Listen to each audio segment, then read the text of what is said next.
परिजन कमर सीधी करके बैठें, दोनों हाथ गोद में रखें, आंखें बंद करें। स्वर्णिम सविता देवता का ध्यान करते हुए गायत्री महामंत्र साथ साथ उच्चारण करें।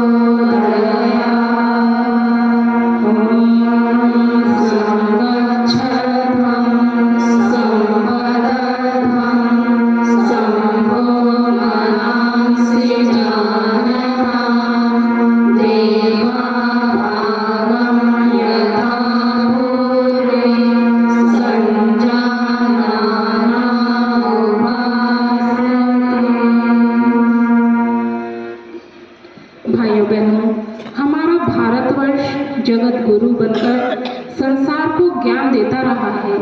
भारत को विश्व गुरु बनाने में यहाँ की गुरु शिष्य की परंपरा की महत्वपूर्ण भूमिका रही है। गुरुवर के अनुदानों से जीवन को धन्य बनाए, गुरुवर के अनुदानों से जीवन को धन्य बनाए। युवा क्रांति के महापर्व में श्रद्धा सुमन चढ़ाएं। आइए कुछ इन्हीं भावों को इस गीत के माध्यम से सुनें। गुरु ज्ञान को सभी जन जीवन में उतारे। गुरु ज्ञान को सभी जन जीवन में उतारे।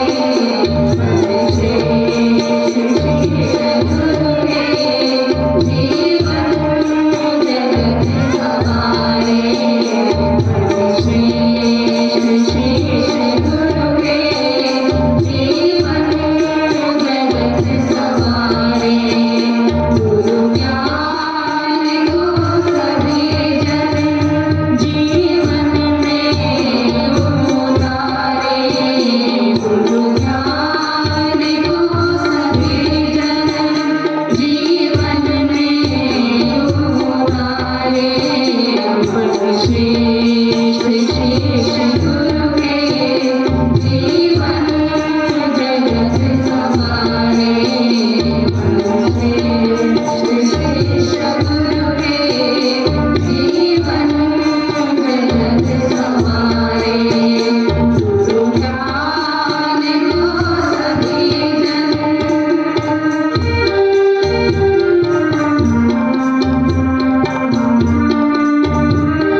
मंगलं गरुडध्वजः मंगलं पुण्डरीकाक्ष मंगलाय तनोहरि। ॐ त्र्यम्बकं यजामहे सुगन्धिं पुष्टिवर्धनं उर्वारुकमिव बन्धनान् मृत्योर्मुक्षीयमामृतात्। ॐ चन्दनस्य महत्पुण्यं पवित्रं पापनाशनं आपदां हरते नित्यं लक्ष्मी तिष्ठति सर्वदा। ॐ मङ्गलं भगवान् विष्णु मङ्गलं गरुडध्वजः मङ्गलं पुण्डरीकाक्ष मंगलाय तनोहरे।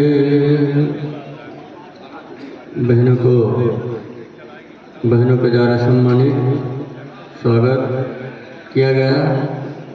आए जो बहनें आ रही हैं, भाई लोग बाहर खड़े हैं, सबसे बार बार प्रार्थना कि अमृतमयी कथा जो जीवन को बदल दे, जीवन को दिशा दे देती है, ऐसी कथा श्रवण करने के लिए अपने आप को बहुत सावधान करना पड़ेगा। गुरुदेव की हमें वाणी हमारे मन मस्तिष्क को शानदार बनाने के लिए जो सामयिक परिस्थितियां हैं उनसे मुकाबला करने के लिए उनकी तेजस्विनी पुत्रियों के माध्यम से आपको दिव्य वाणी उनकी सुनाई जाएगी। हमारी प्रार्थना है विशेष सावधानी पूर्वक जितनी देर बैठे खूब मन लगा के गुरुदेव का प्रसाद ग्रहण करें। धन्यवाद।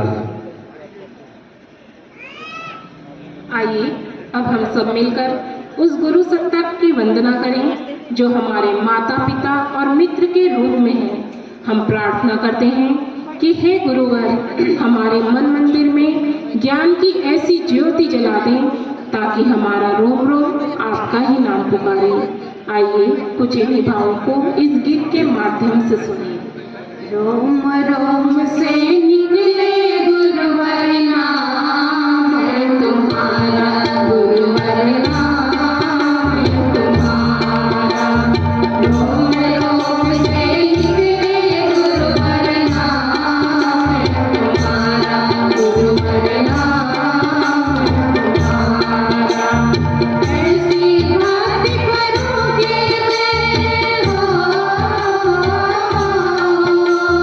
ऐसी बात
बोलिए परम पूज्य गुरुदेव की।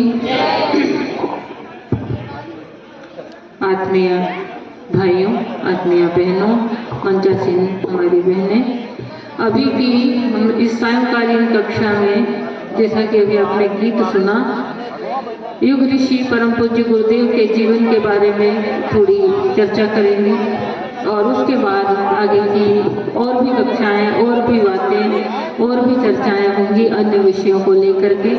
और आप लोग कृपया थोड़ा व्यवस्थित होकर के और शांत चित्त होकर के बैठें।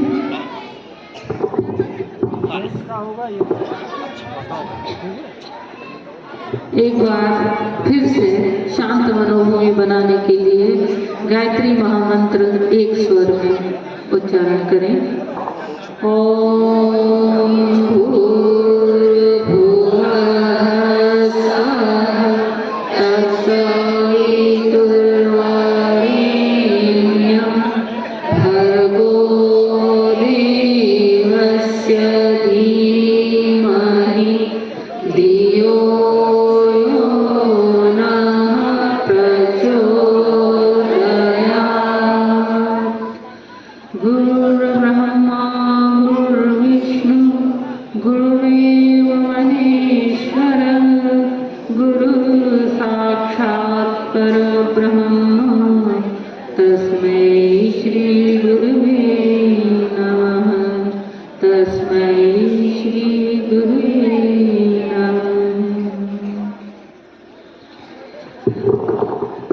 समस्त विराजमान देव शक्तियाँ, ऋषि युग्म और यहाँ के जीवंत जागृत देवताओं की उपस्थिति में विराजमान सभी आत्मीय भाइयों बहनों, युग ऋषि परम पूज्य गुरुदेव पंडित श्री राम शर्मा आचार्य जी के जीवन परिचय के बारे में हम आपसे जैसा कि अभी बताया चर्चा करेंगे। कभी कभी भगवान की सत्ता गुरु रूप में भी आती है। ईश्वर अवतार लेते हैं तो ईश्वर की ही चेतना विभिन्न रूपों में दुनिया में व्याप्त है। एक ही ईश्वर चेतना है। जब वह दुनिया में मार्गदर्शन का कार्य करती है तो हम उनको गुरु कहने लगते हैं। इस समय के ऋषि और गुरु जिन्हें हम कहते हैं, जिन्होंने गायत्री मंत्र को जन जन तक पहुंचाने का कार्य किया, अपने हिमालय वासी गुरु सत्ता के मार्गदर्शन में उन्होंने इस महान अभियान को, जिसे हम युग निर्माण योजना कहते हैं, इस महान अभियान को आगे बढ़ाया, उद्घोष किया और मूलतः वे प्रज्ञा अवतार के उद्घोषक माने जाते हैं। प्रज्ञा अवतार कब हुआ? जब जब धरती पर कोई समस्या आती है, हम कहते हैं, तब तब भगवान अवतार लेते हैं। और गीता में भी जैसे उनका वचन है, यदा यदा हि धर्मस्य ग्लानिर्भवति भारत अभ्युत्थानम अधर्मस्य तदात्मानं सृजाम्यहम् परित्राणाय साधूनां विनाशाय च दुष्कृतां धर्म संस्थापनार्थाय संभवामि युगे युगे। इस समय भी धरती की परिस्थितियां वैसी ही है जैसा भगवान चाहता है। भगवान ने जिस उद्देश्य के लिए दुनिया बनाई, दुनिया कहीं उस उद्देश्य से भटक गई है। और जब भटक जाता है कोई तो मार्गदर्शक की आवश्यकता होती है। वही मार्गदर्शक हमारे बीच में आए हैं और चेतना के रूप में अभी भी हमारे बीच में उपलब्ध है। उन्होंने प्रज्ञा अवतार का उद्घोष किया। एक समय ऐसा था तो दुनिया में कुछ ऐसे अराजक तत्व, जिनको हम राक्षस कहते थे, वो कहीं किसी स्थान पर हुआ करते थे, किसी क्षेत्र विशेष में होते थे और उस क्षेत्र विशेष में होने से उनको हटाना, उनका दमन करना, उनका निवारण करना आसान होता था। तो उस समय के लिए भगवान जो ब्रह्म है, ईश्वर है, वो धरती पर आता है तो क्या करता है कि उसी रूप में आता है जहाँ समस्याएं हैं वहाँ का समाधान देने के लिए। लेकिन इस समय की समस्याएं दुनिया में पूरी तरह से समूची सृष्टि में, समूचे विश्व में व्याप्त हो गई और इतनी बड़ी समस्याओं के लिए एक अवतार शरीरधारी पर्याप्त नहीं है। इस समय भगवान का जो माना जाता है शास्त्रों में भी, ये 24वां निर्धारण है प्रज्ञा अवतार के रूप में। इस समय दुनिया में जो दुर्बुद्धि राक्षस हर मनुष्य के मन में घुसा हुआ है और वहां जाकर के उसके निवारण की आवश्यकता है। इसलिए भगवान ने इस अवतार को भी रूप बदल करके भगवान को अवतार लेना पड़ रहा है। इस अवतार का उद्घोष करने के लिए परम पूज्य गुरुदेव धरती पर आए और उन्होंने कहा कि भगवान का अवतार हो चुका है। आप लोगों में से बहुतों ने सुना होगा कि ऋषि जब धरती पर आते हैं तो उस समय की परिस्थितियों को ध्यान में रख करके उस समय की समस्याओं का समाधान देने के लिए वे वेदों से लेकर के उपनिषदों से लेकर के जो ऋषियों की वाणी है उस वाणी को लेकर के समाधान के सूत्र अपनी तरह से देते हैं और उन्हीं को हम पुराण कहते हैं, उन्हीं को हम उपनिषद कहते हैं। इस समय के युग ऋषि ने प्रज्ञा पुराण के लिए प्रज्ञोपनिषद लिखा और उन्होंने एक बात कही कि भगवान विष्णु से नारद जी प्रश्न करते हैं जाकर के कि भगवान दुनिया में इतनी समस्याएं बढ़ चुकी है कि इन समस्याओं का कोई समाधान दिखाई नहीं देता है, कैसे धरती का भाग्य बदलेगा। और भगवान का तो वादा है, भगवान का कहना है कि जब जब धरती पर समस्याएं आएंगी तो मैं आऊँगा। विष्णु भगवान से जब वे प्रार्थना करते हैं तो आप कैसे आएंगे, पूरी धरती पर समस्याएं हैं। भगवान विष्णु कहते हैं कि मैं इस समय निराकार रूप में आऊँगा। निराकार रूप प्रज्ञा अवतार। प्रज्ञा अवतार कैसे लोगों को पता चलेगा? जब नारद जी ये प्रश्न करते हैं तो भगवान विष्णु ने एक बात कही थी कि आप जाकर के दुनिया में मेरा संदेश पहुंचाओ। तो उन्होंने कहा कि मैं संदेश तो पहुंचाऊंगा, लेकिन लोग विश्वास कैसे करेंगे कि भगवान का अवतार हो चुका है। भगवान विष्णु ने एक बहुत महत्वपूर्ण बात कही कि किसी को भी विश्वास दिलाने की आवश्यकता नहीं है, सिर्फ इतना कहना है कि भगवान का अवतार हो चुका है। प्रज्ञा अवतार के रूप में भगवान धरती पर आ चुके हैं। इतना कहने मात्र से जो जागृत आत्माएं होंगी, जो भगवान से जन्म जन्मांतरों से जुड़ी हुई हैं, जिनके अंदर भगवान तत्व देवी तत्व विकसित हो चुका है, वो जागृत आत्माएं इस संदेश को सुन करके चुप नहीं बैठेंगी। और जब वो चुप नहीं बैठेंगी तो इस युग निर्माण के अभियान में, इस परिवार निर्माण के अभियान में, इस मनुष्य में देवत्व के अभियान में वो उठ खड़ी होंगी और लक्ष्य तक पहुंच करके रहेंगी। ये उद्घोष दिया युग ऋषि परम पूज्य गुरुदेव ने। ये प्रज्ञा अवतार हो चुका है, लेकिन प्रज्ञा अवतार हो तो चुका है और जागृत आत्माएं भी जाग जाएंगी संदेश लेने से, लेकिन उन्हें करना क्या पड़ेगा? करना क्या पड़ेगा? इसके लिए युग ऋषि को, परम पूज्य गुरुदेव को उनके गुरु ने मार्गदर्शन दिया था। मार्गदर्शन ये दिया था कि धरती की समस्याओं का समाधान करने के लिए आपको तप करना पड़ेगा। जैसे प्राचीन काल में ऋषि तप करते थे और तप करके शक्तियां प्राप्त करते थे, तब जाकर के वे राक्षसों का संहार करते थे। इस समय की समस्याओं का संहार करना है तो कठोर तप करना पड़ेगा। उन्होंने कठोर तप किया, जिसकी चर्चा कल की थी। आप में से कई भाई बहन कल उपस्थित रहे होंगे कि उन्होंने 24 वर्षों तक 24 लक्ष के गायत्री महापुरुष चरण किए थे, लेकिन उतना ही करना पर्याप्त नहीं था। उन्होंने अपने गुरु के कहने पर, उनके गुरु ने कहा कि युग की समस्याओं का समाधान देना है और समस्याएं मनुष्य के चिंतन में घुसी हुई है। चिंतन में कैसे घुसी हुई है? आज हम देख रहे हैं कि भौतिक समस्याएं नहीं हैं, आर्थिक समस्याएं लोगों के पास नहीं है। आर्थिक समस्याएं होती तो पहले जैसा हमारा जीवन होता। पहले जीवन कैसा था? छोटे से छोटे व्यक्ति के पास सुविधाएं नहीं होती थी और आज एक छोटे से छोटे व्यक्ति के पास सारी सुविधाएं हैं। भौतिक विज्ञान ने इतना विकास कर लिया है कि 2 रुपये में, 2 पैसे में व्यक्ति कहाँ से कहाँ बात कर लेता है। करना है ना, देश में बैठ करके विदेश में बात करता है, इंटरनेट से बात करता है, बहुत ज़्यादा खर्च भी नहीं आता है। तो भौतिक विकास के तो हम चरम पर पहुंच चुके हैं, इतने चरम पर पहुंच चुके हैं कि शायद अब कुछ दिखाई नहीं देता है। आर्थिक अभाव भी नहीं है।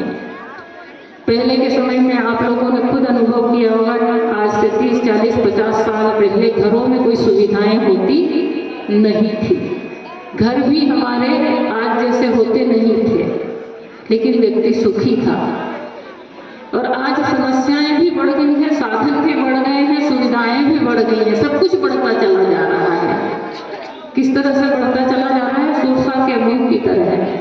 तो ऐसे समय में जब सारा साधन भी बढ़ रहे हैं, समस्याएं भी बढ़ती चली जा रही हैं, तो इन समस्याओं का निदान देने के लिए, निवारण करने के लिए क्या करना पड़ेगा? तो युग ऋषि परम पूज्य गुरुदेव को उनके गुरु ने मार्गदर्शन दिया कि जो समाधान है वो तो हमारा सब अध्यात्म में छुपा हुआ है, हमारे जो धर्म ग्रंथ है उसमें छुपा हुआ है, वेदों में छुपा हुआ है, उपनिषदों में छुपा हुआ है, सारा समाधान है। लेकिन वहां तक हमारी पहुंच नहीं है। उन सारे समाधान को, हमारे जीवन के सारे समाधान को, उन समस्याओं को जो आज हमें दिखाई दे रही है, उनको समाप्त करने के लिए लोगों के चिंतन को बदलना पड़ेगा। और चिंतन को बदलने के लिए नया चिंतन देना पड़ेगा। नया चिंतन देने के लिए क्या करना पड़ेगा कि सारा का सारा जितना हमारा आर्ष ग्रंथ है, जितना हमारा धर्म साहित्य है, उसको सरल भाषा में लोगों की जन जन की समस्याओं का समाधान दे सके, इस भाषा में उसे लिखना पड़ेगा। और उन्होंने लिखा। उन्होंने जीवन भर न केवल तप किया, गायत्री महापुरुष चरण किए, जौ की रोटी और छाछ खाई, बल्कि उन्होंने एक ही जीवन में कई जन्मों के कार्य किए। उन्होंने इतना साहित्य लिखा कि 5 व्यक्ति मिलकर के भी एक जन्म में नहीं लिख सकते। उन्होंने लगभग 3000 से ज्यादा पुस्तकें लिखी। किस विषय पर लिखी? आज व्यक्ति के भौतिक जीवन की समस्याएं हैं ही, व्यक्तिगत जीवन की समस्याएं हैं ही, परिवार की समस्याएं हैं, बच्चों की समस्याएं हैं, महिलाओं के जीवन की समस्याएं हैं, शरीर को लेकर समस्याएं, स्वास्थ्य को लेकर के, और इसके अलावा देश, दुनिया, प्रकृति, पर्यावरण, हर क्षेत्र में समस्याएं हैं। युग ऋषि जिन्हें हम युग व्यास कह सकते हैं, उन्होंने वो सारा साहित्य लिखा जो जीवन की हर समस्या का समाधान दे सके। और न केवल जीवन की समस्याओं का समाधान दे, बल्कि हमारे जीवन का उद्देश्य क्या है, जीवन के लक्ष्य तक कैसे बढ़ना है, ये सूत्र भी उन्होंने बहुत सरल भाषा में दे दिए। हम में से बहुत सारे लोग ऐसे हैं जो न गीता को समझ सकते हैं, न वेदों को पढ़ सकते हैं, न उपनिषद की भाषा को समझ सकते हैं। हमारे लिए लिखा क्या है हमारी समझ में आता नहीं है। लेकिन उन्हीं सारे शास्त्रों को निचोड़ करके उनका रस जिसे कहते हैं, वो रस निकाल करके युग साहित्य के रूप में हमारे सामने रख दिया। अब ये हमारी जरूरत है कि हम उसे ग्रहण करते हैं या नहीं करते हैं। मनुष्य के जीवन की आवश्यकता होती है। अगर मनुष्य शरीरधारी है तो उसके शरीर के पालन पोषण के लिए भोजन की आवश्यकता होती है, आप सभी जानते हैं।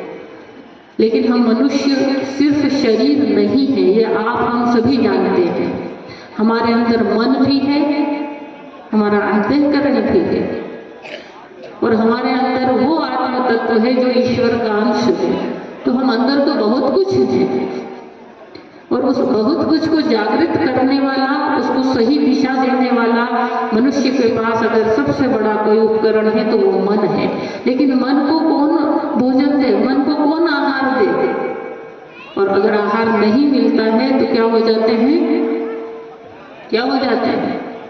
कुपोषित होते हैं ना। हमारे सभी के मन को पोषित हो चुके, विचार को पोषित हो चुके, चिंतन को पोषित हो चुका। सिर्फ शरीर भर हमारा स्वस्थ होगा वो भी नहीं है। युग ऋषि ने भव औषधि किसको कहते हैं? इस समय का जो रोग है उसका उपचार युग साहित्य के रूप में दिया। हम युग ऋषि पंडित श्री राम शर्मा आचार्य जी के जीवन के एक ही पक्ष की बात कर रहे हैं कि उन्होंने सारी समस्याओं का समाधान दे दिया। और न केवल समाधान दिया बल्कि ऋषियों की सारी परंपराओं का पुनर्जीवन किया। जब उनके गुरु ने कहा कि आपको हिमालय आकर के तप करना है तो वे हिमालय में गए, और जब हिमालय में गए तो उनको वहां पर उनके गुरु ने उन ऋषियों से, जो ऋषि कभी धरती का संचालन करते रहे हैं, इस धरती पर भगवान और मनुष्य के बीच में अगर कोई है तो वो ऋषि हैं जो भगवान का संदेश मनुष्य तक पहुंचाते रहते हैं। भगवान की बनाई दुनिया में कहीं कोई गड़बड़ी आ जाती है तो उसे ठीक करने का काम कौन करता है? मनुष्य करता है। लेकिन मनुष्य किसके मार्गदर्शन में करता है? ऋषियों के मार्गदर्शन में। वो सारी ऋषि सत्ताएं हिमालय में निवास करती है, स्थूल रूप में भी करती होंगी, लेकिन परम पूज्य गुरुदेव का उनसे साक्षात्कार हुआ, उनसे मार्गदर्शन मिला तो वो सूक्ष्म रूप में थे और सारे के सारे ऋषि वहां पर बड़ी व्याकुल मुद्रा में थे, दुखी थे। और जब उन्होंने अपने गुरु से पूछा कि ये ऐसे क्यों हैं, तो उन्होंने वो बताया कि इन्होंने बहुत कठिन तप से, बहुत कठोर श्रम करके ऐसी विधाओं की खोज की थी जिससे मनुष्य का जीवन सुखी बने, मनुष्य का परिवार सुखी बने। और मनुष्य जिस लक्ष्य को लेकर धरती पर आया है, देवत्व के विकास को, मनुष्य जीवन में मोक्ष के प्राप्ति के लिए आया है, मुक्त होने के लिए आया है, ऐसा महान लक्ष्य लेकर के आया है, वो मनुष्य कहीं भटक गया है और वो विधाएं भी लुप्त हो गई है, इसलिए ऋषि दुखी हैं। तो उन्होंने कहा कि ऋषि चाहते हैं कि कोई इनकी विधाओं का फिर से पुनर्जीवन करे और उस पुनर्जीवन के लिए उन्हें किसी सुयोग्य प्रामाणिक सत्पात्र की तलाश है और इसलिए हम आपको यहाँ लेकर के आए हैं, उपस्थित किया है। और उन्होंने ऋषियों को आश्वासन दिया, यह आश्वासन दिया कि ये जो खड़ा है आपके सामने ये प्रामाणिक है, ये वो साधक है जो जाकर के आपकी हर विधा को दुनिया में प्रचारित करेगा, विस्तारित करेगा। और दुनिया को, जो आज दुनिया मरणासन्न हो चुकी है, मनुष्य के पास मनुष्यता कैसे बचे वो सूत्र नहीं है, और है भी तो मनुष्य के अंदर वो क्षमता, वो ताकत नहीं बची कि उन सूत्रों को अपने जीवन में उतार सके। ये जाकर के दुनिया में वो प्रचार करेगा, विस्तारित करेगा उन सारी ऋषि परंपराओं को। परम पूज्य गुरुदेव लिखते हैं कि ऋषियों को आश्वासन देने के बाद, और ऋषियों ने भी उन्हें आश्वासन दिया था, क्या आश्वासन दिया? जब परम पूज्य गुरुदेव ने कहा कि मैं इन सारी विधाओं का पुनर्जीवन करूंगा, तो लेकिन आपको एक शर्त है कि मेरा पूरा मार्गदर्शन करना पड़ेगा इन विधाओं को संसार में फैलाने के लिए। और फैलाने के लिए न केवल मार्गदर्शन करना पड़ेगा बल्कि शक्ति भी देना पड़ेगी। और जो जीवन का रास्ता ढूंढते हुए जो मनुष्य को दिशा देने वाले लोग साधक आएंगे तो वो हिमालय तक नहीं आएंगे, उनको कौन मार्गदर्शन देगा? और उनको मार्गदर्शन देने के लिए कोई नहीं है। ऋषियों ने आश्वासन दिया था कि हम आपके साथ रहेंगे। और उसी के बाद परम पूज्य गुरुदेव ने शांति कुंज में आकर के हिमालय की भी स्थापना की थी। और ऋषियों के मंदिर है जो आप जाते होंगे, किसी ने देखे होंगे और नहीं भी देखे होंगे, जब आप लोगों को ये सौभाग्य मिले शांति कुंज अवश्य जाइएगा। वहाँ पर आज भी वो सारे हिमालय के ऋषि सूक्ष्म रूप से स्थापित हैं और ऋषियों की परंपराओं को वहीं से मार्गदर्शन मिल रहा है। जिस गायत्री मंत्र का जन जन तक प्रचार हो रहा है, ये विश्वामित्र ऋषि की परंपरा है, ये कहीं लुप्त हो गई थी। युग ऋषि पंडित श्री राम शर्मा आचार्य जी ने उसे फिर से पुनर्जीवित किया। यज्ञ की विधा ये विलुप्त हो गई थी, इसको परम पूज्य गुरुदेव ने फिर से पुनर्जीवित किया।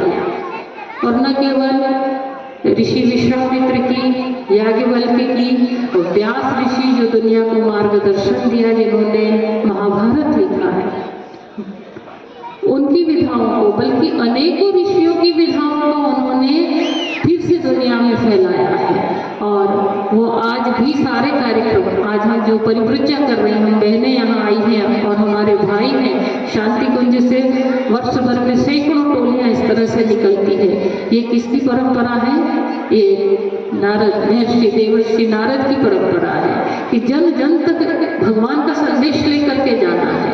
और भगवान का संदेश जब तक मनुष्य तक नहीं पहुंचेगा तो मनुष्य, जिसको हम कहते हैं कि वो भटका हुआ देवता है, वो भटकन समाप्त नहीं होगी। मनुष्य के अंदर वो देवत्व है, वो देवत्व को कौन बताएगा, वो बोध कौन कराएगा? ये बोध कराने के लिए ऋषियों की उस परंपरा की आवश्यकता है। जब हनुमान जी जा रहे थे माँ सीता की खोज में, माँ सीता की खोज में जा रहे थे और सारे जितने वानर जितने वीर थे, जितने भी सहयोगी थे भगवान राम के, उन सभी को हर दिशा में जाने के लिए कहा गया था, खोजने के लिए। लेकिन दक्षिण दिशा में जब जो टोली जा रही थी माँ सीता की खोज में, उसमें हनुमान जी थे।